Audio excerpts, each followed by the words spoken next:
बहुत प्रश्न पूछे जा रहे हैं, तो हम भी सोचा कि हम भी सत्यार्थ प्रकाश से संबंधित प्रश्न पूछ लें इस प्रश्नोत्तरी के दौर में।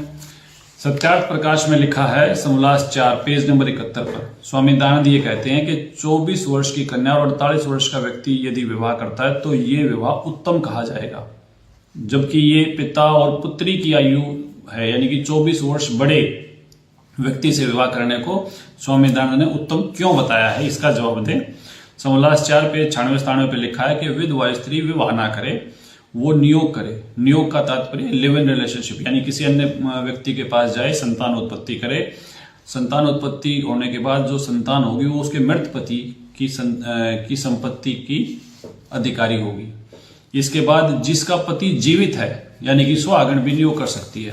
सुहागन में नियोग की परमिशन, नियोग माने लिव इन रिलेशनशिप, इसकी परमिशन किस किस को है? जिसका पति धन कमाने यानी कि रोजगार के लिए दूर गया हो, वो 3 वर्ष इंतजार करे, किसी दूसरे व्यक्ति के पास जाए, नियोग करे और संतान उत्पत्ति कर ले। यह संतान उस पति की मानी जाएगी जो धन कमाने के लिए बाहर गया है। और इसके बाद यदि किसी का पति दुखी करता हो, ये ऑप्शन दिया है सुहागन को, यदि किसी का पति दुखी करता हो, मारता पीटता हो, वह स्त्री अपने पति से शारीरिक संबंध ना करे, किसी अन्य पुरुष के पास जाकर गर्भ धारण कर ले, नियोग कर ले, और यह संतान जो गैर पुरुष से उत्पन्न होगी वो विवाहित पति की संपत्ति के दाएं भागी अर्थात हकदार होंगे। उसके बाद समोल्लास 4 के पृष्ठ 103 पर लिखा है स्त्री के गर्भ रहने के पश्चात 1 वर्ष तक स्त्री पुरुष मिलन ना करें, और यदि पुरुष से ना रहा जाए तो किसी अन्य विधवा स्त्री के पास जाए, नियोग करे और वहां संतान उत्पत्ति कर दे। कृपया सभ्य समाज विचार करे और इनसे प्रश्न करे कि सत्यार्थ प्रकाश में ये चरित्रहीनता जैसी बातें क्यों लिखी हैं। स्वामी दयानंद जी ने विधवा विवाह न करने के लिए सत्यार्थ प्रकाश में लिखा है कि पुनर्विवाह यानी कि दोबारा विवाह यदि किया जाएगा तो उससे स्त्री का पतिव्रता धर्म नष्ट हो जाएगा।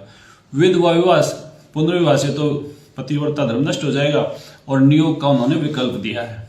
तो ये हमारा प्रश्न है, नियोग का विकल्प क्यों दिया है। समोल्लास 4 पेज नंबर 101 पे लिखा है विधवा स्त्री 11 पुरुषों तक नियोग कर संतान उत्पत्ति कर सकती है।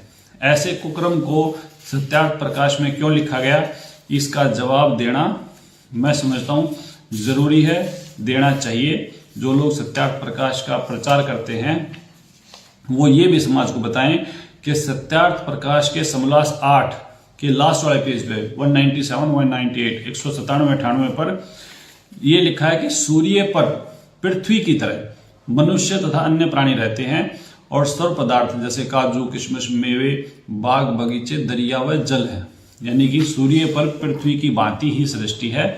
यह बात समोल्लास 8 में लिखी गई है। तो समोल्लास 8 का ये और समोल्लास 4 में अभी फिलहाल आपको 2 ही समोल्लास के प्रश्न दिए जाएंगे। जब आप इनका उत्तर दोगे तो इसके बाद बाकी प्रश्न भी आपसे किए जाएंगे। इस तरह की प्रश्नोत्तरी जो है वो समाज को लाभ देगी।